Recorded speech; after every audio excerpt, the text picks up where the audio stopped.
Well, we're joined now by sports anchor Mike Lang. And Mike, we're going to start with that North Stars game that we alluded to earlier in the cast. We talked about all of the kids in attendance, raucous atmosphere at the Gardens, and they got the outcome they were looking for. Yeah, it was really interesting to see a full crowd on hand on a Thursday afternoon to see the North Stars play. A great day for the kids, of course. But yes, as you saw earlier in our cast, thousands of students from around Thunder Bay visited Fort William Gardens to see their hometown North Stars face off against the team that they swept 2 weeks ago, the Sioux Lookout Bombers. Joe Sadowski has the highlights.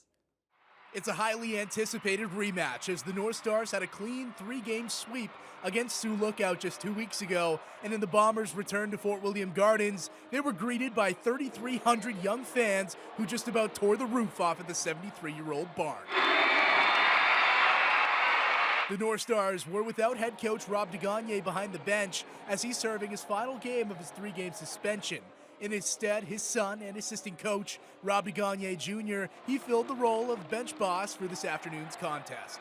But as DeGagne Jr. would admit after the game, the North Stars were a little nervous in the first period. The Bombers striked first less than a minute into the first, and then the SIJHL leader in goals, Owen Rifle, jams home the rebound on the power play to double the Bombers' lead. Still in the first, a slick pass from behind the net sets up a wide-open cage for Tyler Jordan, who shovels home his first goal of the season and cuts the Bombers' lead to 1. In the second now, the Bombers up 3-1. Dimitri Trihiotis sends a cross-crease pass right to Easton Mikas, who rips the one-timer past Jack Osmond for his 14th goal of the campaign. That makes it 3-2 for the Bombers. Minutes later, E.J. Paddington, he wraps it around and slips it past Osmond to tie the game at 3-3. But after the Bombers retook the lead once again, defenseman Drew Cato sends a cross-seam pass right to Easton Glauscher, who's got nothing but net to shoot at to tie the game at 4s. What a pass from Cato, who set that play up, and the Selly, just top-notch. The Snow Angel, not one you see too often.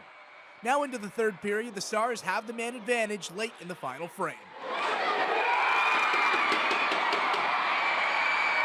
Tyler Jordan double dips for his second goal of the game. That gives his team their first lead, and that would be enough as the North Stars put on a huge comeback in front of the packed house and win their 9th game in their last 10, 5-4, the final.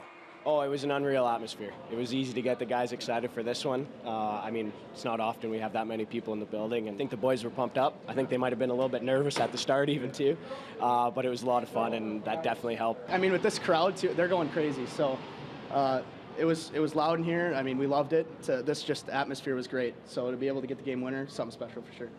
The North Stars continue their run of dominance and have not lost a game in regulation in over a month. Next on the docket for Thunder Bay, a trip to Kenora to battle the last place Islanders this weekend. Joe Sadowski, TBT Sports.